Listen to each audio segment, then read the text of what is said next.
নমস্কার, শিক্ষা কুটিরের আরো একটি নতুন আপডেটে তোমাদের স্বাগত জানাই। তোমরা দেখছো তোমাদের প্রিয় শিক্ষা কুটির। তো যাই হোক, একটি আপডেট প্রত্যেককে দিতে চাই আমি।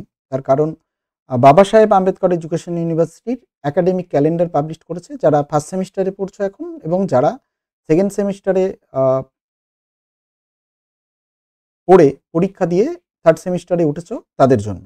অর্থাৎ 24-26 এবং 23-25 শিক্ষাবর্ষে যে সমস্ত শিক্ষার্থীরা রয়েছে তাদের জন্য বেশ কিছু গুরুত্বপূর্ণ টিপস এবং একাডেমিক্স ক্যালেন্ডারটি নিয়ে হাজির হয়েছি।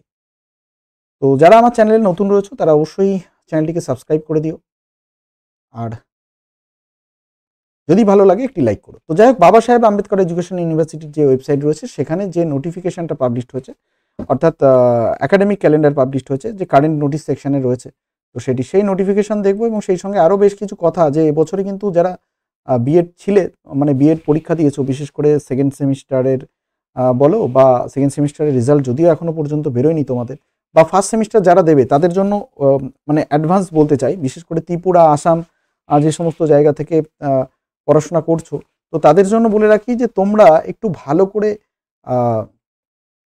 প্রিপারেশন নেবে।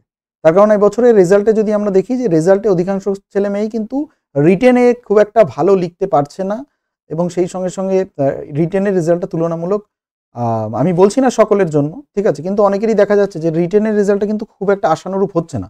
তো প্রত্যেককে বলবো তোমরা একটু ভালো করে পড়ো, কারণ ভালো করে পড়ার প্রয়োজন রয়েছে, ঠিক আছে। তো সেক্ষেত্রে তোমরা একটু ভালো করে পড়ো এবং তোমরা যে সমস্ত বইগুলো ফলো করছো সেগুলো করো, এবং তোমরা বিএড স্ক্যানার বা স্কলার যে কোনো একটি বই তোমরা মানে নির্বাচন করতে পারো, স্কলার এবং স্ক্যানার, এটা একটু ভালো করে পড়ো, সালের প্রশ্নগুলো ভালো করে পড়ো, কোনো সমস্যা নেই, বিএডে কোনো চাপ নেই, ঠিক আছে, কিন্তু তোমাকে সালের প্রশ্নগুলো ভালো করে দেখতে হবে, সালের কোন কোন প্রশ্নগুলো রিপিট হচ্ছে সেগুলো একটু দেখতে হবে, ঠিক আছে। প্রত্যেকটি বিষয় খেয়াল রেখে তোমরা মোটামুটি স্ক্যানার অথবা স্কলার বিএড যেটা রয়েছে, রীতা পাবলিকেশন বা আহলি পাবলিকেশনের যে বইটি রয়েছে সেই বইটি তোমরা সংগ্রহ করতে পারো। দেখো আমার ফ্লিপকার্টের ব্যাগে দেওয়া রয়েছে বা আমার ডিসক্রিপশন বক্সের সমস্ত বইগুলোর লিঙ্ক দেওয়া রয়েছে, ঠিক আছে। তো সেই বইগুলি তোমরা যারা বাইরে থেকে রয়েছো, ঠিক আছে, তো হাতের কাছে নেই, তো তোমরা অনলাইনে অর্ডার করে দিতে পারো, এই বইগুলি তোমরা দেখতে পারো। তো যাই হোক, আমরা শিডিউলটা দেখে নিই। যে আমি বারবার বলবো যে তোমাদেরকে কিন্তু তোমাদের অবশ্যই ভালো করে পড়তে হবে, কারণ ভালো করে লেখো, নাম্বারটা কিন্তু খুব ফ্যাক্টর হবে যখন তোমরা ইন্টারভিউ দিতে যাবে। যখন একাডেমিক্স যদি থেকে যায় তাহলে পরে কিন্তু সেই একাডেমিক্সে বিশাল বিশাল প্রভাব ফেলে। তো সেই কারণে আমি বলবো একটু ভালো করে পড়ো, ঠিক আছে, সালের প্রশ্নগুলো দেখে যাও, তাহলেই হবে, ঠিক আছে। তো মোটামুটি তোমাদের দেখো ফার্স্ট সেমিস্টার যারা 24-26 শিক্ষাবর্ষে রয়েছে, ঠিক আছে, তাদের জন্য বলে রাখি তাদের পরীক্ষাটা কিন্তু 24শে মার্চ টেন্টেটিভ শিডিউল দেওয়া হচ্ছে ফার্স্ট সেমিস্টার এক্সামিনেশন 24শে মার্চ।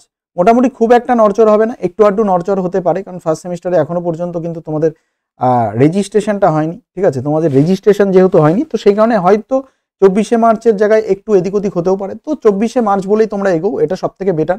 এবং তোমাদের এই 24-26 যারা রয়েছে তাদের সেকেন্ড সেমিস্টারের এক্সাম কবে না, তাদের সেকেন্ড সেমিস্টারের এক্সামও কিন্তু দিয়ে দেওয়া হয়েছে। সেকেন্ড সেমিস্টারের এক্সাম শুরু হচ্ছে 1 সেপ্টেম্বর, অর্থাৎ পুজোর আগেই কিন্তু তোমাদের সেকেন্ড সেমিস্টারটাও কমপ্লিট হয়ে যাচ্ছে। সময়টা খুব কম, কারণ এপ্রিল, মে, জুন, জুলাই, আগস্ট, ঠিক আছে, এবং সেপ্টেম্বরে পরীক্ষা। তো তোমরা এখন থেকেই কিন্তু ফার্স্ট সেমিস্টারের জন্য প্রস্তুতি নিয়ে রাখো। এবং যারা থার্ড সেমিস্টারে উঠলে, অর্থাৎ সেকেন্ড সেমিস্টারে এখনো পর্যন্ত রেজাল্ট বেরোনি, তোমরা স্বাভাবিক আনন্দ করতে পারছো না, ঠিক আছে, তো যাই হোক সেগুলো নিয়ে পরবর্তীতে আপডেট দেবো। তো তোমাদের থার্ড সেমিস্টারের যে এক্সামিনেশন, ঠিক আছে, সেটা কিন্তু পরবর্তীতে জানিয়ে দেওয়া হবে, সেটাই জানা হচ্ছে। এবং ফোর্থ সেমিস্টারের যে রেজাল্ট রয়েছে সেটা 29শে অক্টোবর, ফোর্থ সেমিস্টার 29শে অক্টোবর 2025 কিন্তু শুরু হবে, এবং রেজাল্টটা কিন্তু এবছরের শেষে গিয়েই যাবে, ওই মোটামুটি ধরে রাখো ডিসেম্বর জানুয়ারি হতে পারে, ঠিক আছে। তো যাই হোক 29শে অক্টোবর কিন্তু তোমাদের ফোর্থ সেমিস্টারের পরীক্ষা রয়েছে। আর মোটামুটি থার্ড সেমিস্টারের এক্সামিনেশনটা এই মুহূর্তে বলা যাচ্ছে না, তার কারণ এখানে কিন্তু বলা নেই। তো যাই হোক, ভালো থেকো, দেখা হচ্ছে পরবর্তী কোনো আপডেটে, ভালো থেকো।